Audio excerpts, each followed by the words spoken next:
Hello everyone. आज के इस वीडियो में हम क्लास 11 का चैप्टर 2 जिसका नाम रिलेशंस एंड फंक्शंस है उसकी मिसलेनियस एक्सरसाइज को कवर करेंगे। तो चलिए शुरू करते हैं। जैसे कि क्वेश्चन नंबर 1 में लिखा है, the relation f is defined by f x is x square for 0 less than equal to x less than equal to 3 and 3x for 3 less than equal to x less than 10। And the relation G is defined by gx equal to x square 0 less than equal to x less than equal to 2 and 3x 2 less than equal to x less than equal to 10। हमें prove करना है कि f is a function and g is not a function. तो proof, ठीक है, शुरू करते हैं। इसमें है पार्ट नंबर 1। हम पहले एफ एक्स को प्रूव करेंगे। F x is x square 0 less than equal to x less than equal to 3 and 3x 3 less than equal to x less than equal to 10। Now for 0 less than equal to x less than 3, देखो 3 दो बार आया हुआ है तो 3 को exclude करना है हमें। अभी 3 को छोड़ के देखते हैं पहले, फिर 3 के बारे में डिस्कस करेंगे। तो 0 से लेके 3 तक 3 इंक्लूड नहीं है। एफ एक्स क्या है? ये एक्स स्क्वायर होगा, means A polynomial, therefore a function, क्योंकि पॉलिनोमियल एक फंक्शन होता है। यहां से देखते हैं 3 से लेकर 10 तक। For 3 less than equal to 3 less than x less than equal to 10 f x equal to 3x, ये भी a polynomial, therefore a function. अब सिर्फ बात 3 की आती है। 3 पे चेक करते हैं। नाउ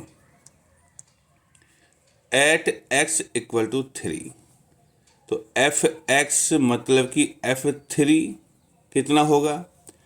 3 के लिए यहाँ एक्स स्क्वायर है, दो जगह एक्चुअली, यहाँ भी इक्वल टू है और यहाँ भी इक्वल टू। तो पहले ऊपर वाला देखते हैं। एक्स स्क्वायर मतलब कि 3 का स्क्वायर हो गया 9, और F x equal to f3, ये 3x है, 3 इंटू 3 बराबर 9। तो देखो 3 पे दोनों इमेज बराबर है, ठीक है। बाकी समय तो पॉलिनोमियल है, और जिस पे 3 पे दिक्कत थी उस पे ये 9 और 9 है। So therefore in the given domain for every x there is a unique image, therefore f(x) is a function। इस तरह हमारा पार्ट नंबर 1 कंप्लीट हो गया है। अब बारी है gx की। gx को प्रूव करना है कि वो फंक्शन नहीं है। सेकेंड पार्ट, gx है हमारे पास x square 0 less than equal to x less than equal to 2 and 3x 2 less than equal to x less than equal to 10। इसको भी हम उसी तरह करेंगे। देखो 2 पे 2, यहाँ भी 2 है, यहाँ भी 2 है। तो for 0 less than equal to x less than 2, gx क्या है? X square, a polynomial, therefore a function. भाई इस डोमेन के लिए फंक्शन है, पूरा नहीं है अभी, ठीक है। पूरे में तो प्रूव करना है हमें। एंड फॉर, अब इसमें 2 से लेके 10 तक 2 less than x less than equal to 10, gx क्या है? 3x होगा, ये भी a polynomial, therefore a function. अब बस 2 पे चेक करना बाकी है। एट x इक्वल टू 2, तो gx क्या होगा? 2 पे देखो यहाँ एक्स स्क्वायर है, तो मतलब कि g2 हो जाएगा, 2 का स्क्वायर हो जाएगा 4, और दूसरा क्या हो जाएगा? g2 3 इंटू 2 बराबर 6। यहाँ g2 पे 2 वैल्यूज हैं, ठीक है। So at x equal to 2 gx has 2 different images, therefore gx is not a function, क्योंकि इमेज यूनिक होनी चाहिए तभी फंक्शन होता है। ठीक है, इस तरह हमारा क्वेश्चन नंबर 1 कंप्लीट हो चुका है। नाउ क्वेश्चन नंबर 2, इसमें लिखा है f x is x square, we have to find f 1.1 minus f 1 upon में 1.1 minus 1। Now solution, f of 1.1 minus f of 1 upon में 1.1 माइनस 1 इक्वल टू, देखो f x है एक्स स्क्वायर, तो 1.1 के लिए क्या होगा 1.1 का स्क्वायर माइनस f1 के लिए 1 का स्क्वायर अपॉन में 1.1 माइनस 1। ये है a square minus b square, तो क्या हो जाएगा 1.1 प्लस में 1 और 1.1 माइनस में 1 अपॉन में इसमें से घट के 0.1। ऊपर क्या हो जाएगा 1.1 प्लस 1 हो जाएगा 2.1, इनटू में ये बन जाएगा 0.1, नीचे 0.1 से 0.1 कैंसिल हो जाएगा, आंसर आ जाएगा हमारा 2.1। इसी के साथ हमारा क्वेश्चन नंबर 2 कंप्लीट हो चुका है। नाउ क्वेश्चन नंबर 3, इसमें लिखा है find the domain of the function. इसका डोमेन फाइंड करना मतलब x की कौन कौन सी वैल्यू हैं जो इसमें काम करेंगे। सॉल्यूशन, देखो एफ एक्स है हमारे पास एक्स स्क्वायर प्लस में 2x प्लस में 1 अपॉन में x square minus 8x plus में 12।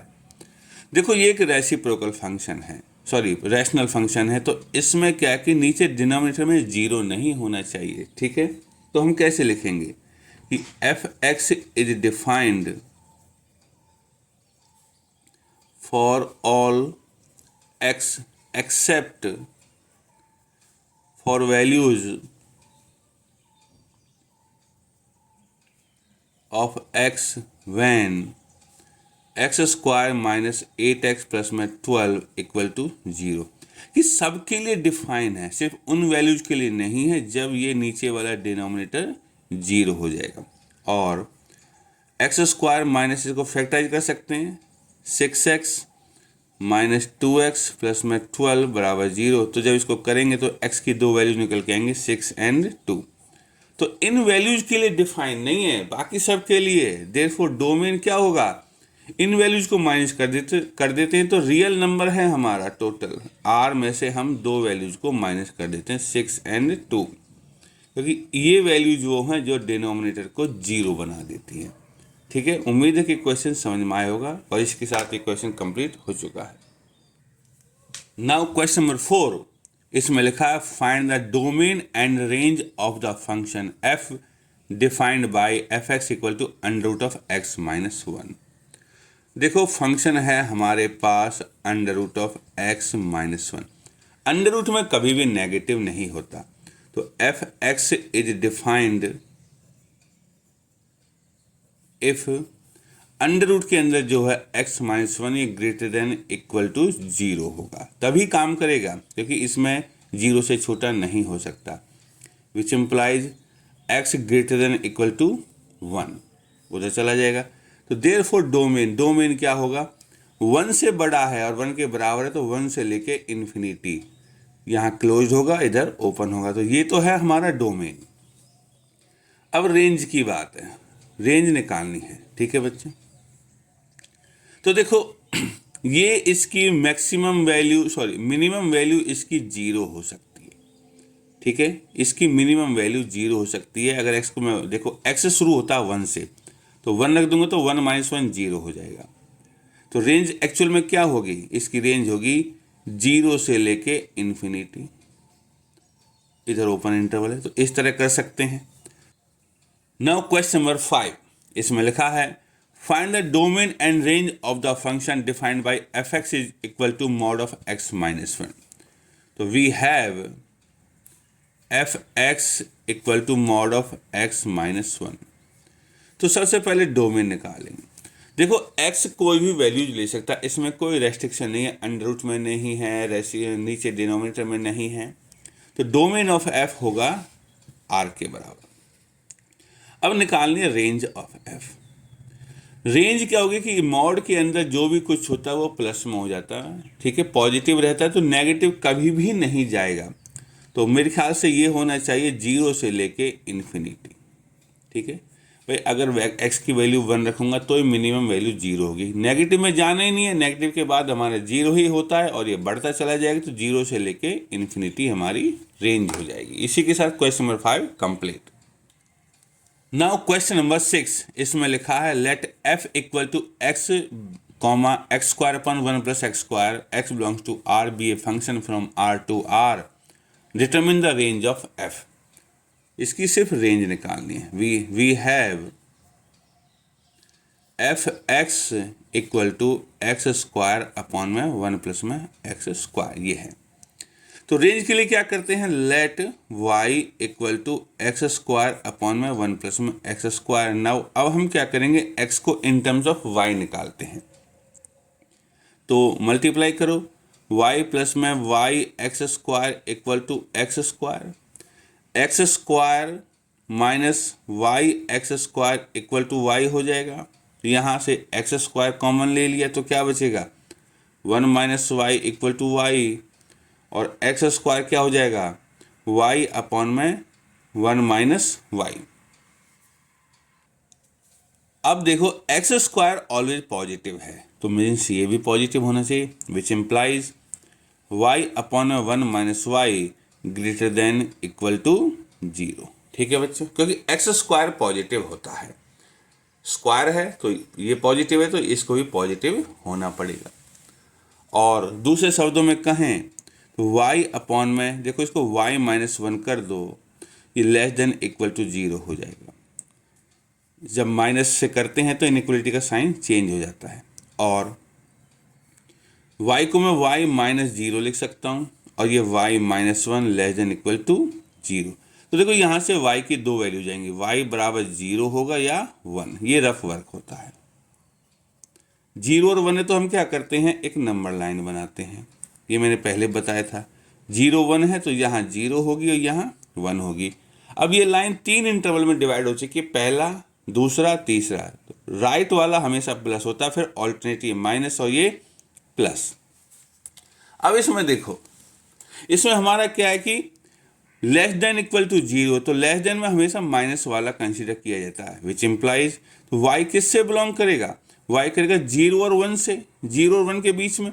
लेकिन 0 की तरफ ये क्लोज रहेगा और 1 की तरफ ओपन रहेगा, क्योंकि y 1 नहीं हो सकता, y 1 होते ही ये नॉट डिफाइंड हो जाएगा, डिनोमिनेटर में 0 नहीं होना चाहिए। तो ये है हमारी रेंज, y किससे बिलोंग करेगा, 0 से लेके 1 तक इंक्लूडिंग 0। और इसी के साथ हमारा ये क्वेश्चन कंप्लीट हो चुका है।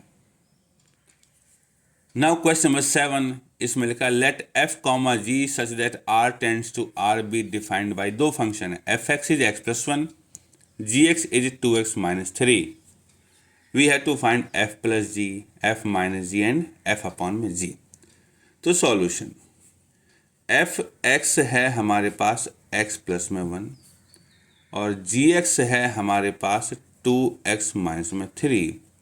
देयरफॉर f प्लस में जी एक्स, ये होगा एफ एक्स प्लस में जी एक्स। ये अलजेब्रा ऑफ फंक्शन से हमने किया था, तो एफ एक्स है x प्लस में 1 प्लस में 2x माइनस 3, तो कितना हो जाएगा, x प्लस 2x हो जाएगा 3x, और 1 माइनस 3 हो जाएगा माइनस 2। सेकेंड है f माइनस जी एक्स, ये हो जाएगा एफ एक्स माइनस जी एक्स, x प्लस में 1, और जब इस जी एक्स को माइनस करूँगा 2x माइनस 3 को, तो माइनस का 2x हो जाएगा और प्लस का 3 हो जाएगा। तो क्या बचेगा, x माइनस 2x बचेगा माइनस x, 1 प्लस में 3 बचेगा 4, और f अपॉन में जी एक्स, ये होगा हमारा एफ एक्स अपॉन में जी एक्स, और जी एक्स नॉट इक्वल टू 0 होगा, क्योंकि डिनोमिनेटर में 0 नहीं हो सकता। तो क्या बन जाएगा, हमारा फंक्शन बन जाएगा x प्लस में 1 अपॉन में 2x माइनस 3, प्रोवाइडेड ये 0 नहीं होना चाहिए, means x not equal to 3/2। ठीक है, इसी के साथ हमारा ये क्वेश्चन नंबर 7 कंप्लीट हो चुका है। नाउ क्वेश्चन नंबर 8, इसमें लिखा है let f 1,1 2,3 0,-1 -1,-3 be a function from z to z defined by, ये है एक्सप्रेशन। ठीक है, तो हमारे पास एफ एक्स क्या है, ए एक्स प्लस में बी। फॉर सम इंटीजर्स ए और बी के लिए है, तो हमें ए और बी की वैल्यू फाइंड करनी है, और ये सब बिलोंग करते हैं। एफ क्या है हमारे पास, 1,1 2,3 0,-1 एंड -1,-3, ये है फंक्शन का पार्ट। तो हम सॉल्व करते हैं। सिंस 1,1 बिलोंग्स टू एफ, ठीक है, 1,1 इसका पार्ट है, देयरफॉर, तो 1,1 जब इसका पार्ट है तो इसको सेटिस्फाई करना चाहिए, ये एक्स की वैल्यू है और ये इसकी इमेज है, which implies a into 1 plus में b equal to f x 1 के बराबर, ये इमेज है, क्योंकि एफ एक्स इमेज होता है वाई के बराबर। ठीक है बच्चों, यहाँ से क्या होगा, ए प्लस में बी बराबर 1, इक्वेशन नंबर हमारी 1 है। ऑल्सो 2 एंड 3 भी बिलोंग करता है, 2,3 बिलोंग्स टू एफ, ये भी फंक्शन से बिलोंग करता है, तो देयरफॉर 2a एक्स की जगह पर 2 प्लस में b बराबर, ये इमेज है, ये 3 के बराबर होगी, ये है हमारी इक्वेशन नंबर 2। अब इन दोनों को सॉल्व करना है, लाइक लीनियर इक्वेशन चाहिए दोनों ए और बी में, दो वेरिएबल में।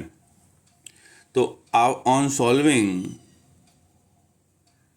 1 एंड 2, क्लास 10th में हम करवाए थे पेयर ऑफ लीनियर इक्वेशंस, तो क्या वैल्यू मिलेंगी, ए की वैल्यू मिलेगी हमें 2 और बी की वैल्यू मिलेगी -1। सॉल्व करने में कोई दिक्कत नहीं आनी चाहिए, बहुत आसान है सॉल्व करना। ठीक है, इसी के साथ हमारा क्वेश्चन नंबर 8 कंप्लीट हो चुका है।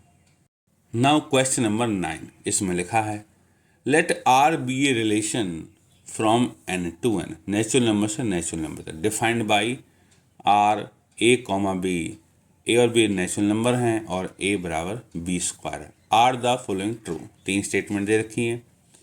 ए बिलोंग्स टू आर, क्या बिलोंग करेगा, अगर ए बी करता है तो क्या बी ए भी बिलोंग करेगा, और ए बी करता है बी सी करता है तो क्या ए सी भी बिलोंग करेगा। तो शुरू करते हैं। सॉल्यूशन में लिखा है, ये रिलेशन मैंने लिख दी है, a comma b, a b belongs to N and a equal to b square. तो पार्ट नंबर 1, इसमें हमें ये प्रूव करना है कि a comma a belongs to R for all a belongs to N. Check करते हैं, देखो ये है फॉल्स, यहाँ लिख देते हैं।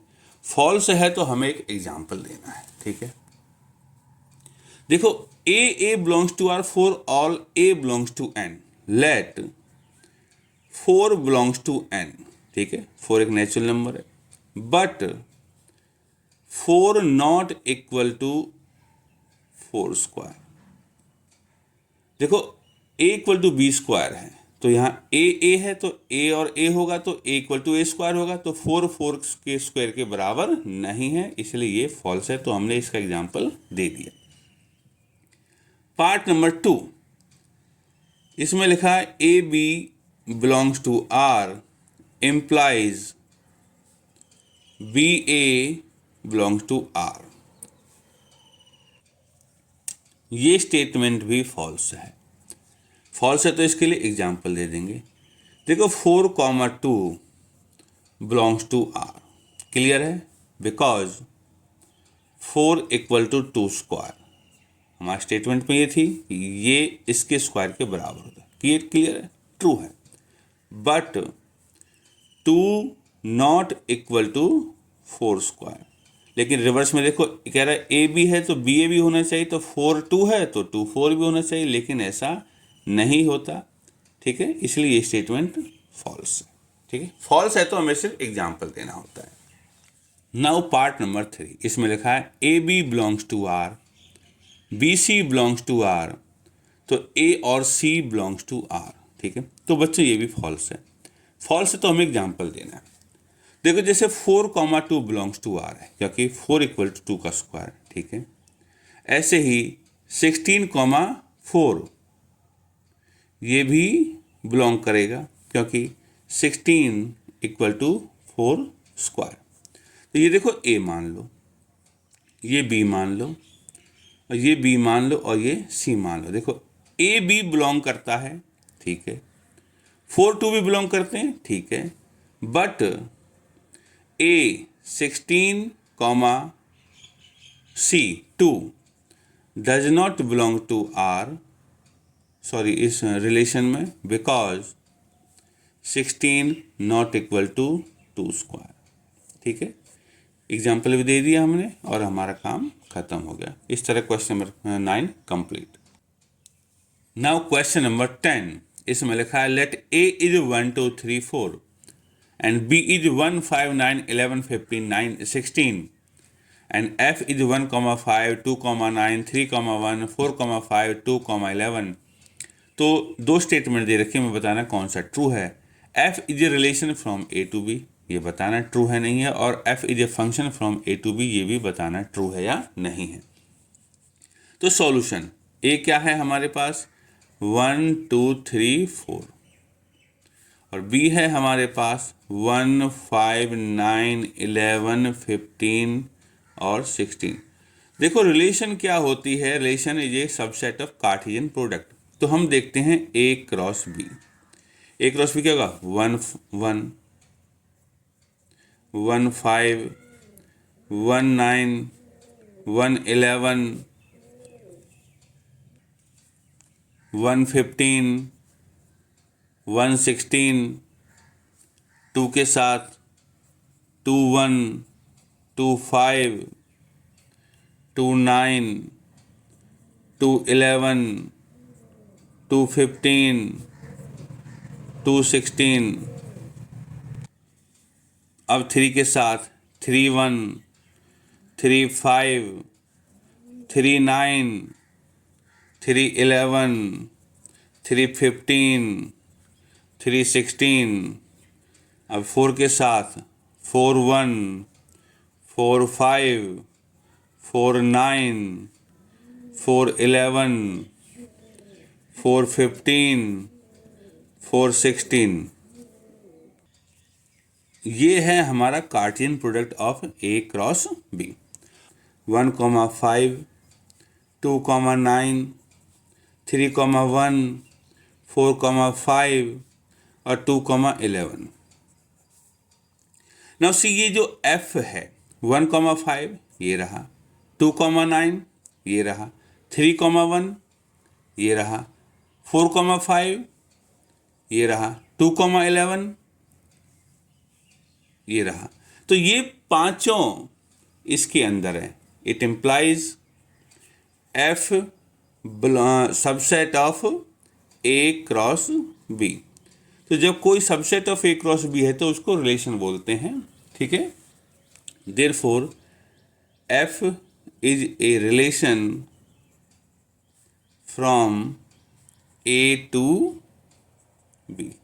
तो statement 1 is true, therefore statement 1 is true, ठीक है, यहीं लिख देते हैं। नाउ एफ जो है हमारा वो है 1 5 2 9 3 1 4 5 2 11। अब इसमें ध्यान से देखो, इसमें 2 की इमेज 9 है, 2 की इमेज 11 है, यूनिक इमेज नहीं है इस 2 की। So element 2 does not have a unique image, therefore f is not a function from A to B. तो जो स्टेटमेंट नंबर 2 है वो फॉल्स है, therefore statement 2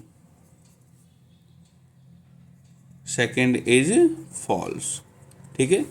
question number 11, let f be a subset of z into z defined by f a b comma a plus b, a and b belongs to z, is f a function, क्या a function है, from z to z, justify your answer. ये लिखा हुआ हमारा f equal to a b comma a plus b, a and b belongs to z, let a is 1 and b is 4।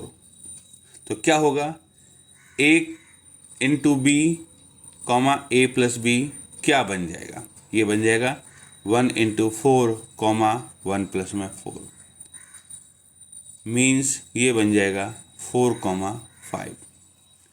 ये belong करता है F से, क्योंकि 1 और 4 दोनों जेड से बिलोंग करते हैं। Also take a equal to 2, b equal to 2, ये भी दोनों जेड से बिलोंग करते हैं। तो a b comma a plus b क्या बनेगा? ये बनेगा 2 इंटू 2 कॉमा 2 प्लस में 2, ये बन जाएगा 4 कॉमा 4, ये भी एफ से बिलोंग करेगा। ठीक है। Now 4 comma 5 and 4 comma 4 belongs to f. जब ये दोनों एफ से बिलोंग करते हैं तो देखो 4 की 2 इमेज है, 4 की एक इमेज 5 है और 4 की एक इमेज 4 है। ठीक है। Therefore element 4 does not has unique image, therefore f is not a function. Our question is complete. Now last question of this exercise, question number 12, इसमें लिखा let a is 9, 10, 11, 12, 13 and let f such that a tends to n be defined by fn equal to highest prime factor of n. Find the range of f. ठीक है। हमारे पास a है 9, 10, 11, 12, 13। तो f of 9 क्या होगा? देखो 9 का prime factors होते हैं 3 होता है इसमें, तो हाईएस्ट प्राइम फैक्टर भी 3 ही होगा। f ऑफ 10 क्या होगा? 10 का प्राइम फैक्टर 2 और 5 होते तो हाईएस्ट होगा इसमें 5। f ऑफ 11 खुद एक प्राइम फैक्टर है, प्राइम नंबर, तो इसका प्राइम फैक्टर में 11 ही आएगा। f ऑफ 12 के फैक्टर से 2 इंटू 2 इंटू 3, तो हाईएस्ट प्राइम फैक्टर 3 होगा। f ऑफ 13 खुद एक प्राइम है तो प्राइम फैक्टर में 13 ही होगा। तो देयरफॉर रेंज ऑफ f क्या होगी? 3, 5, 11 एंड 13। तो ये है हमारी रेंज। इसी के साथ हमारी मिसलिनियस एक्सरसाइज कंप्लीट हो चुकी है।